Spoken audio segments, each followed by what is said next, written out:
कैसे हो आप सभी दोस्तों।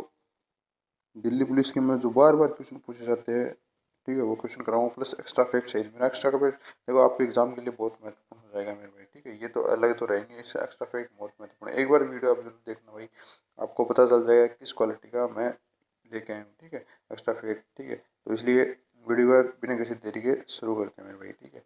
तो फर्स्ट क्वेश्चन अपना कि भारतीय संविधान सभा का गठन कब हुआ था। उत्तर फटाफट इसका दे दीजिए आप। तो इसका मेरे भाई सही उत्तर क्या होगा, 1946 उत्तर होगा इसका। तो इसके अलावा देखिए ये एक्स्ट्रा फैक्ट है, ठीक है, कि भारतीय संविधान को कितना 2 वर्ष 11 माह 18 दिन बनने का समय लगा था। और ये महत्वपूर्ण है, थोड़ा छोटा कर लेता हूँ आपके लिए। और ये है कि जो पहली बैठक थी, मैंने अंडरलाइन कर रखा 1946 को, सचिदानंद सिन्हा थे, ठीक है। पहली बैठक कब, 11 दिसंबर 1946 को। उसमें सचिदानंद सिन्हा स्थायी अध्यक्ष थे, ठीक है, ये ध्यान रखना, बहुत बार आता है, ठीक है। सबसे वयोवृद्ध व्यक्ति भी यही थे उस समय। और ये 13 दिसंबर यानी 2 दिन बाद राजेंद्र प्रसाद को स्थायी अध्यक्ष बनाया गया, ठीक है, संविधान सभा का। नेक्स्ट क्वेश्चन चलते हैं अपन। नेक्स्ट है कि पृथ्वी का सबसे कठोर खनिज कौन सा है, ठीक है। तो सबसे कठोर कौन सा, हीरा है मेरे भाई।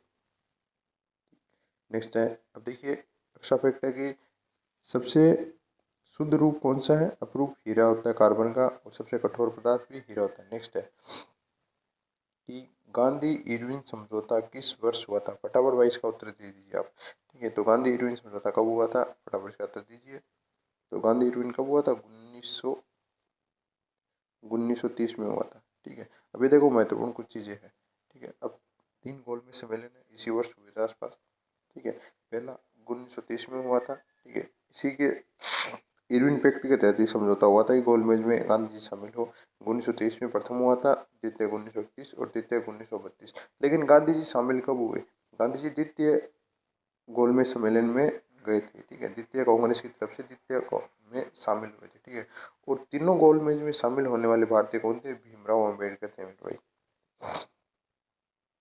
ठीक है। नेक्स्ट क्वेश्चन है कि आज़ाद हिंद फौज की स्थापना कहाँ हुई थी, फटाफट से उत्तर दीजिए। तो आज़ाद हिंद फौज की स्थापना हुई थी मेरे भाई सिंगापुर में मेरे भाई। तो महत्वपूर्ण चीज़ इससे ये हो जाती है कि आज़ाद हिंद फौज की गठन 1942 में कैप्टन मोहन सिंह ने किया था। यानी 1942 में तो कैप्टन मोहन सिंह ने आज़ाद हिंद फौज की स्थापना की थी। लेकिन कई बार ऑप्शन में सुभाष चंद्र बोस दिया जाता है, ठीक है, वो भी सही होता है। लेकिन उन्होंने क्या 1943 में इसको पुनर्जीवित किया था, ठीक है, उन्होंने भी किया था लेकिन बाद में किया था, ठीक है। तो 21 सितंबर 1943 को सुभाष चंद्र बोस ने पुनर्जीवित किया था आज़ाद हिंद फौज को। अब नेक्स्ट क्वेश्चन अपना कि श्वेत क्रांति के जनक कौन कहलाते हैं, फटाफट इसका उत्तर दीजिए आप। तो कौन थे, वर्गीज कुरियन थे मेरे भाई, ठीक है। अब टीसीएस से एक सवाल पूछा था हाल फिलहाल में इस एग्जाम में, तो कि वर्गीज कुरियन कहाँ का जन्म कहाँ हुआ था, तो केरल में हुआ था, ठीक है, अंडरलाइन कर रखा है आपका आपके लिए, ठीक है। ऑपरेशन फ्लड्स का संबंध भी दूध से संबंधित है, ठीक है। नेक्स्ट विश्व पर्यावरण दिवस कब मनाया जाता है, ठीक है। तो फटाफट इसका उत्तर दीजिए। तो विश्व पर्यावरण दिवस 5 जून को मनाया जाता है, ठीक है। अब कुछ महत्वपूर्ण आपके लिए वो लेकर आया हूँ एक्स्ट्रा फैक्ट में, देखें ये है कि पर्यावरण संरक्षण अधिनियम कब का है। पर्यावरण संरक्षण अधिनियम 19 नवंबर 1986 को प्रभावी होता है। पर्यावरण संरक्षण अधिनियम 1986 को पूछा जाता है, ठीक है। वन्य जीव संरक्षण अधिनियम 1972 खास है। इसके एक साल बाद इंदिरा गांधी ने 1973 में क्या हुआ था, टाइगर संरक्षण अधिनियम 1973 में जारी किया था। ये तीनों महत्वपूर्ण एग्जाम में पूछे जाते हैं। नेक्स्ट है अपना कि राष्ट्रपति के महाभियोग का प्रावधान अनुच्छेद किस अनुच्छेद में है, फटाफट इसका उत्तर दीजिए आप। तो किस अनुच्छेद में है, तो महाभियोग है अनुच्छेद 61 से संबंधित है। अब कुछ महत्वपूर्ण अनुच्छेद मैं आपके लिए लेके आया हूँ, देखिए कि राष्ट्रपति का उल्लेख यानी भारत के राष्ट्रपति का उल्लेख किस में है, अनुच्छेद 52 में। ये सबसे छोटा अनुच्छेद कौन सा है, अनुच्छेद 52 है। राष्ट्रपति क्षमादान की शक्ति अनुच्छेद 72 में होती है, ठीक। अब देखिए कुछ महत्वपूर्ण संबंधित राष्ट्रपति संबंधी अनुच्छेद जिससे क्वेश्चन बार बार एग्जाम में आते हैं। अनुच्छेद 54 भारत के चुनाव एक निर्वाचक मंडल, यानी देखो राष्ट्रपति का चुनाव किसके तहत होता है, अनुच्छेद 54 के तहत राष्ट्रपति का चुनाव होता है, ठीक है, ये ध्यान रखना। अनुच्छेद 55 अनुच्छेद 55 है कि राष्ट्रपति चुनाव का तरीका कौन सा, एकल संक्रमण मत पद्धति द्वारा होता है। ठीक है, ये अनुच्छेद 55 में दे रखा है। ठीक है, कैसे होता है 1955 में, एकल समानुपातिक प्रतिनिधित्व एकल प्रणाली द्वारा यानी गुप्त मतदान होता है। ठीक है, अब 56 है, 56 में क्या है, कार्यकाल दे रखा है कि राष्ट्रपति कार्यकाल कितना 5 वर्ष होगा, ये है। प्लस राष्ट्रपति बनने के लिए योग्यता क्या चाहिए भाई, उसको 35 साल की उम्र होना चाहिए। ठीक है, योग्यता ये है, एज पूछी जाती है। राष्ट्रपति उपराष्ट्रपति के लिए 35 वर्ष चाहिए। क्वेश्चन नंबर नेक्स्ट है कि भारतीय रिजर्व बैंक यानी आरबीआई का राष्ट्रीयकरण कब हुआ था। तो फटाफट इसका भी उत्तर दीजिए मेरे भाई। तो आरबीआई का राष्ट्रीयकरण कब हुआ था, तो 1949 में हुआ था मेरे भाई। अब नेक्स्ट बात देख लेते हैं आपके लिए, जो एसबीआई बैंक है, ठीक है, स्टेट बैंक ऑफ इंडिया की स्थापना 1955 में हुई थी। ठीक है, ये ध्यान रखना। और इसके पहले इसका नाम क्या था, इंपीरियल बैंक था। और इंपीरियल बैंक की स्थापना 1921 में हुई थी। ठीक है, अब नेक्स्ट चलते हैं आरबीआई के बारे में। ठीक है, और आरबीआई की स्थापना कब 1935 में हुई थी। उस समय इसका हेडक्वार्टर कहाँ था, इसका मुख्यालय था पश्चिम बंगाल में, लेकिन 2 साल बाद यानी 1937 में इसका जो हेडक्वार्टर मुख्यालय है वो मुंबई शिफ्ट कर दिया गया। ठीक है, 1937 में, याद रखना। नेक्स्ट चलते हैं कि विश्व व्यापार संगठन का मुख्यालय कहाँ है, बड़े सवाल है। तो इसका जो सही उत्तर क्या होगा, तो ये होगा जिनेवा में भाई। ठीक है, जिनेवा में बहुत से ऐसे संगठन हैं जिनका जिनेवा हेडक्वार्टर है। तो इससे संबंधित कुछ और भी फैक्ट हैं कि विश्व व्यापार संगठन की स्थापना 1995 में हुई थी। इससे पहले संस्था थी इसके GAAT, इस नाम से संस्था थी विश्व व्यापार के लिए। इसको फिर 1995 में विश्व व्यापार संगठन द्वारा रिप्लेस कर दिया गया। नेक्स्ट है, सबसे हल्की धातु कौन सी है, फटाफट इसका भी उत्तर दीजिए। सबसे हल्की धातु मेरे भाई कौन सी है, ये होगी लिथियम। ठीक है, इसलिए इसकी बैटरी बनती है, लिथियम आयन बैटरी सबसे हल्की धातु है।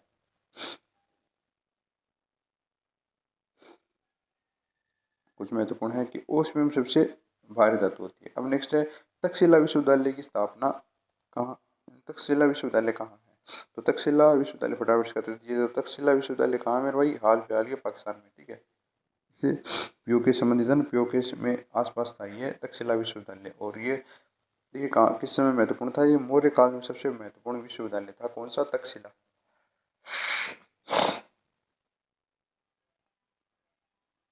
नेक्स्ट है, गोलमेज सम्मेलन कहाँ आयोजित हुआ था। तो गोलमेज सम्मेलन कहाँ आयोजित हुआ था, तो गोलमेज, प्रथम गोलमेज है, इस द्वितीय तृतीय कौन कहाँ पे, सारे सारे लंदन में हुए। ठीक है, अभी महत्वपूर्ण है कि गोलमेज सम्मेलन में शामिल होने के लिए गांधी जी कौन से जहाज से गए थे, राजपुताना जहाज से लंदन गए थे। और वहीं पे देखने के लिए लंदन में देखने लोग आए थे। उस समय चर्चिल ने बोला था, अर्धनंगन फकीर की उपाधि दी थी गांधी जी को। ठीक है, नेक्स्ट है, किस राज्य को भारत का मसाला बागान कहा जाता है, बढ़िया सवाल है, इसका उत्तर दीजिए। तो मसालों का बागान या मसालों का बगीचा किसको, केरल को बोला जाता है भाई, भारत का।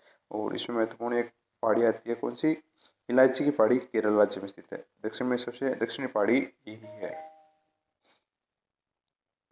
अब नेक्स्ट चलते हैं कि हरित क्रांति का संबंध किससे है। ठीक, फटाफट इसका उत्तर दीजिए। तो किससे संबंधित है मेरे भाई, हरित क्रांति, ये खाद्यान्न उत्पादन से यानी मोटे अनाज है ना, उससे संबंधित है हरित क्रांति।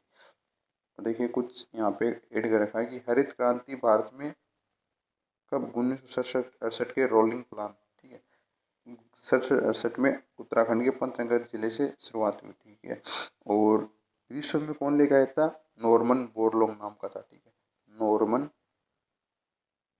बोरलॉग विश्व में। और भारत में थे M S Swaminathan, M S Swaminathan, ये भारत में इसको लेके आए थे। ठीक है, और नॉर्मन बोरलॉग प्रथम पुरस्कार एम एस स्वामीनाथन को मिला था। नेक्स्ट है, गुरु गोविंद सिंह का जन्म कहाँ हुआ था। ठीक है, तो गुरु गोविंद सिंह आप सभी को पता है, बराबर इसका उत्तर दीजिए। गुरु गोविंद सिंह कहाँ पे, इसका पटना में हुआ था। ठीक है, और गुरु गोविंद सिंह कौन थे, 10वें नंबर के गुरु थे। और गुरु ग्रंथ साहिब की रचना इन्होंने की थी।